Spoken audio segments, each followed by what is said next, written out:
Великолепната Анджелина Джоли, мили хора и заблудени души, ще си има поредно бебе. Поне ако се вярва на братята от Бутуша. Красивата, сексапилна, много яка и просто много любима на целият ни екип Анджи ще си има бебенце, малко розово и плачливо. И не, ако се вярва на слуховете, тя няма да си го вземе от някоя изтързана страна с огромна популация и бамбукови колибки. Напротив, той детенце ще е родно, натурално и направено от момъка Брат Пит, как си трябва с всичките му креватни и некреватни изпълнения. Such is life.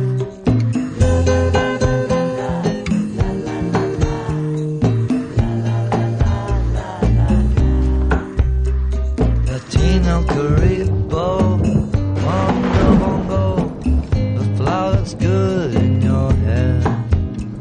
Latino Caribbo, mondo bongo, nobody said it was fair. Каква всъщност е хавата?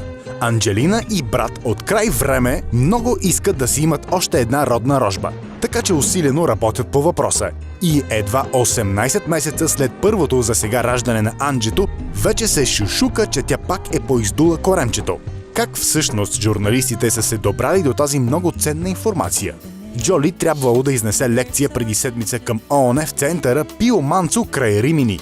Последният момент обаче булката на брат отменила ангажимента по лични причини. Опа, ето тук вече става интересно. Господата италианци решили, че има нещо гнило в градинката на Анджи и след като провели щателно разследване, решили, че видите ли тя е бременна и не ще да се пренатоварва.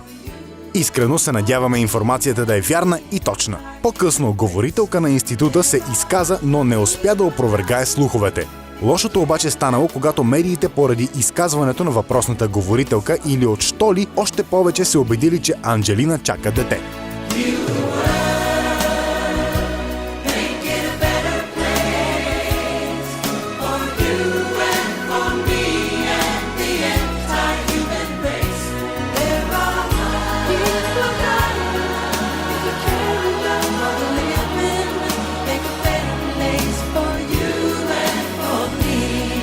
Никой от хората на Джоли също не отрича информацията. Ние не казваме, че не е вярна, просто сме затаили дъх и тръпнем в очакване. Ако Анджи чака второ бебе, можем само да поздравим брат, че направи 2 пъти онова, което всички мъже по света искат. Да засее семе в много красива и явно плодовита градинка. Честито! По принцип, семейство брат Питови вече си имат цели 4 лапета. Това са Мадокс, Пакстиен, Захара и продукта на любовта на мама и татко Шайло. По принцип, Анджелина е известна с това, че където види бездомно нещастно детенце го прибира. Така подвластна на манията си за деца, тя си осинови Мадокс Джоли Пит, който е на цели 5 годинки и по принцип е родом от Камбоджа. Няколко години след това Анджито взе под крилото си малката Захара, която е от Етиопия.